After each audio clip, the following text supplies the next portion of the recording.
saudara-saudara yang terkasih dan dikasihi Tuhan, kita memasuki pembelajaran pengantar di bagian ketiga. Sebelum kita belajar, mari kita berdoa terlebih dahulu. Bapa yang di surga, terima kasih. Di kesempatan berharga ini kami mau belajar Bapa.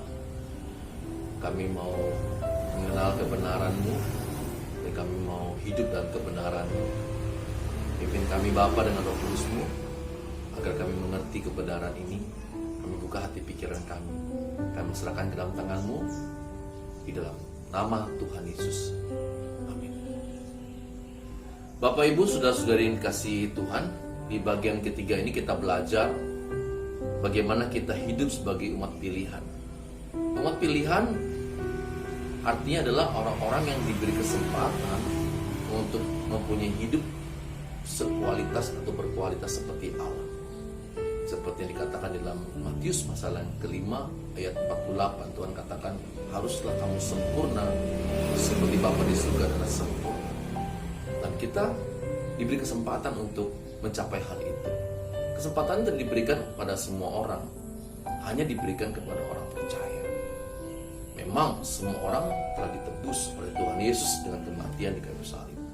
Dan oleh karena penebusan itu, semua orang, semua umat manusia diberi kesempatan untuk dihakimi menurut perbuatan, bahkan menurut kitab mereka, menurut kitab Wahyu. Kalau tidak ada penebusan, maka kita semua umat manusia masuk ke dalam kebinasaan. Seul, terpisah dengan Allah selama-lamanya, seperti yang dikatakan di Perjanjian Lama. Tapi setelah Yesus mati, dia turun ke alam maut, membebaskan tawanan, sehingga dipisahkanlah orang yang jahat tetap di dalam Seul yang tidak nyaman, atau Hades yang tidak nyaman, dan kelak masuk neraka. Dan orang-orang yang baik dan yang berkenan masuk ke Hades yang nyaman, yang kelak masuk ke dalam langit baru, bumi baru. Dalam bahasa lainnya masuk dalam surga. Nah, hal ini akan diperdalam lagi di pelajaran-pelajaran yang akan datang.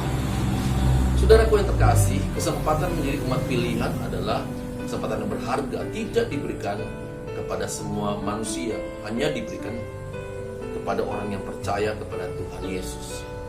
Percaya kepada Tuhan Yesus artinya, saudara, orang yang telah menyerahkan hidup sepenuhnya kepada Tuhan. Dan oleh karena itu, ia rela hati untuk taat dan tunduk kepada kehendak-Nya.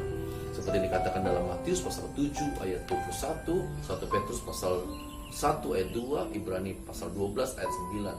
Atau bandingkan misalnya Yakobus pasal 2 ayat 17 dan Kisah Para Rasul pasal 5 ayat 29. Kelak ketika Tuhan Yesus datang kedua kali, keberadaan umat pilihan ini ada di tempat istimewa, saudara, di dunia yang akan datang, di langit baru bumi baru, yakni di dalam kerajaannya, tinggal bersama Tuhan Yesus tinggal. Yohanes pasal 14 ayat 4.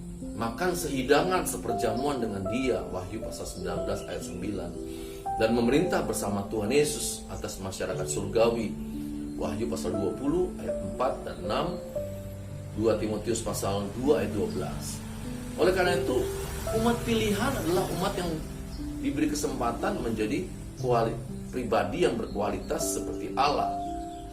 Kejadian pasal 1 ayat 26 sampai 27, Matius pasal 5 ayat 48, Roma pasal 8 dan 29. Nah, oleh karena itu kesempatan itu memang harus benar-benar kita gunakan, saudara. Oleh karena itulah Rasul Paulus mengatakan bahwa kita harus mengerjakan keselamatan kita dengan takut dan gentar. Filipi pasal 2 ayat 12. Kita harus benar-benar melatih tubuh kita agar kita dapat mencapai hal itu. 1 Korintus pasal yang ke-9 ayat 24 sampai 27. Kalau kita lengah atau lalai, kita bisa kehilangan kesempatan berharga ini, sehingga kita tidak menjadi umat pilihan yang dipilih oleh Tuhan. Menurut Markus pasal 13 ayat 20. Atau bahkan ditolak oleh Tuhan Yesus meskipun kita sudah melayani Dia, bahkan sudah menjadi pendeta. Mengerikan, saudara. Kita ditolak oleh Tuhan Yesus. Enyah kamu, aku tidak mengenal engkau, kata Tuhan Yesus dalam Matius pasal 7 ayat 22 sampai 23. Di dalam pihak Bapak Ibu saudara-saudara dikasih, Allah juga memberi fasilitas bagi kita umat pilihan untuk membantu kita mencapai kualitas seperti Allah itu. Fasilitas ini adalah kasih karunia yang diberikan Allah cuma-cuma kepada orang percaya, hanya kepada orang percaya. Fasilitas ini ada 4 dan akan dijelaskan panjang lebar, diuraikan panjang lebar di kemudian hari. Sekarang saya akan menyebut 4 hal secara singkat saja. Fasilitas pertama yaitu penebusan Tuhan Yesus dengan mati di kayu salib. Sebenarnya anugerah ini memang bukan hanya untuk orang percaya tetapi kepada semua orang, semua manusia, karena Tuhan Yesus mati bagi semua orang. Tuhan Yesus mengasihi dunia dan menyerahkan nyawanya bagi dunia ini. Dunia itu artinya menunjuk pada manusianya, saudara. Sehingga ketika terjadi penebusan, kita dapat dihakimi menurut perbuatan kita. Wahyu pasal 20 ayat 12, 1 Petrus pasal 1 ayat 17. Tanpa penebusan Tuhan, kita semua menuju kebinasaan. Roma pasal 8 ayat 21. Karena penebusan inilah kita diberi kesempatan untuk kembali kepada Allah, khususnya orang percaya, untuk mempunyai gambaran, mencapai gambaran Allah seperti yang dirancangan Allah di Kejadian pasal 1 ayat 26 sampai 27. Untuk hidup seperti yang Allah ingini. Fasilitas kedua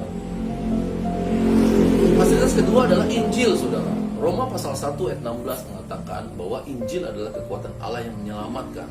Artinya dengan Injil kita belajar mengenal Allah dan kehendaknya atas hidup kita ini. Injil adalah anugerah Allah bagi orang percaya yang di dalamnya kita mengenal siapa Allah, siapa Tuhan Yesus, dan bagaimana kehendaknya. Dia meninggalkan teladan agar kita dapat mengikuti jejaknya. Oleh karena itulah Roma pasal 8 ayat 29 kita ditetapkan standar untuk menjadi serupa dengan gambaran anaknya, yaitu Tuhan Yesus. Nah, dengan pencerahan Injil ini kita bisa membedakan dengan jelas apa keinginan Allah dan apa keinginan dunia. Bahkan menurut Roma pasal 12 ayat yang kedua, kita memperbaharui pikiran kita sehingga kita dapat membedakan apa kehendak Allah, apa yang baik, yang berkenan, dan yang sempurna. Dengan demikian pikiran kita atau paradigma kita diubahkan oleh Injil itu. Injil memberi pencerahan dan juga memaknai setiap peristiwa hidup kita agar kita mengerti mengapa suatu peristiwa diizinkan Allah terjadi atas hidup kita, sehingga kita dapat mengambil respon yang tepat atau keputusan yang tepat atas peristiwa itu sesuai dengan kehendak Allah. Nah, lewat peristiwa hidup ini, Injil yang berupa logos ini bisa menjadi rema dalam hidup kita, sehingga kita pun akhirnya diubahkan olehnya. Fasilitas yang ketiga adalah Roh Kudus. Injil hanya sekedar bacaan biasa kalau kita tidak dibimbing oleh Roh Kudus, karena kita tidak dapat memahami Injil hanya dengan kemampuan otak kita. Studi perbandingan agama membuat orang mengerti atau memahami Injil, tapi tidak dapat memaknai atau mengambil spirit dari Injil itu sendiri.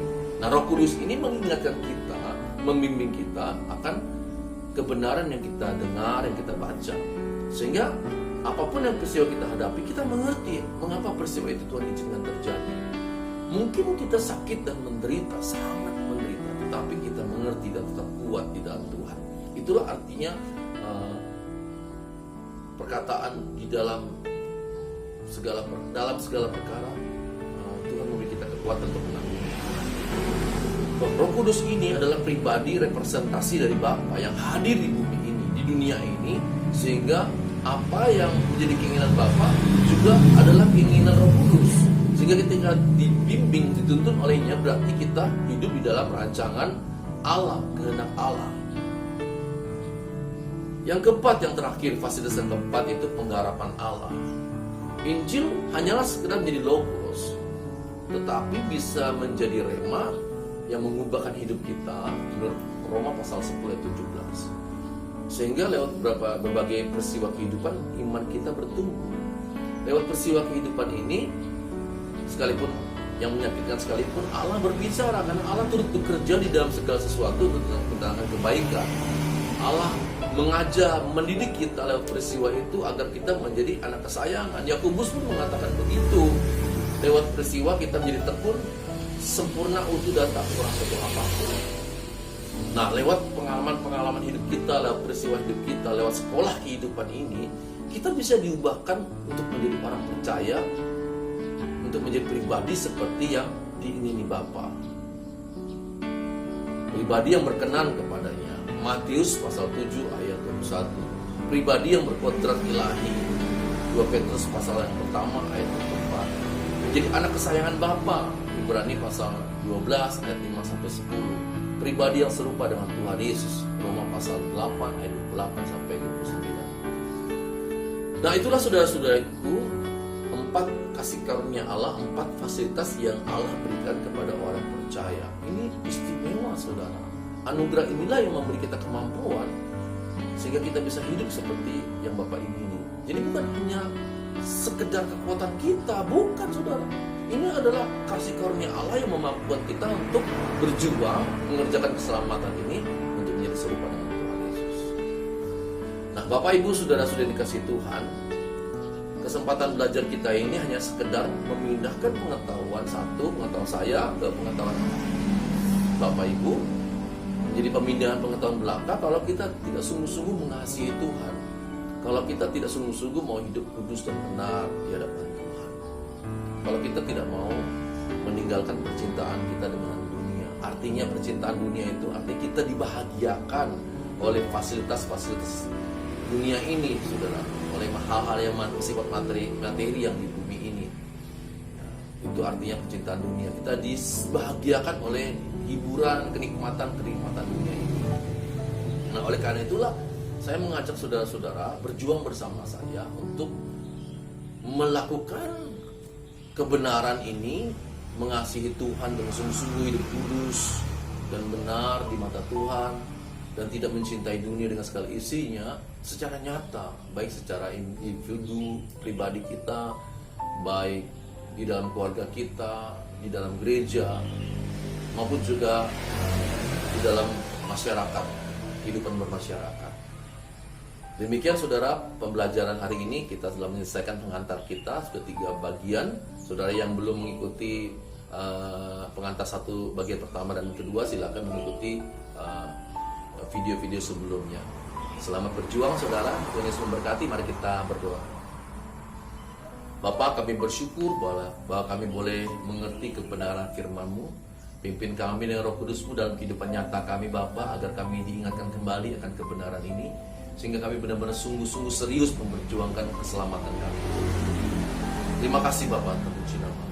Kami serahkan hidup kami dalam tangan-Mu, keluarga kami, usaha pekerjaan kami, dan pelayanan kami. Di dalam nama Tuhan Yesus kami sudah berdoa dan mengucap syukur. Amin. Selamat berjuang saudara. Tuhan Yesus memberkati. Amin.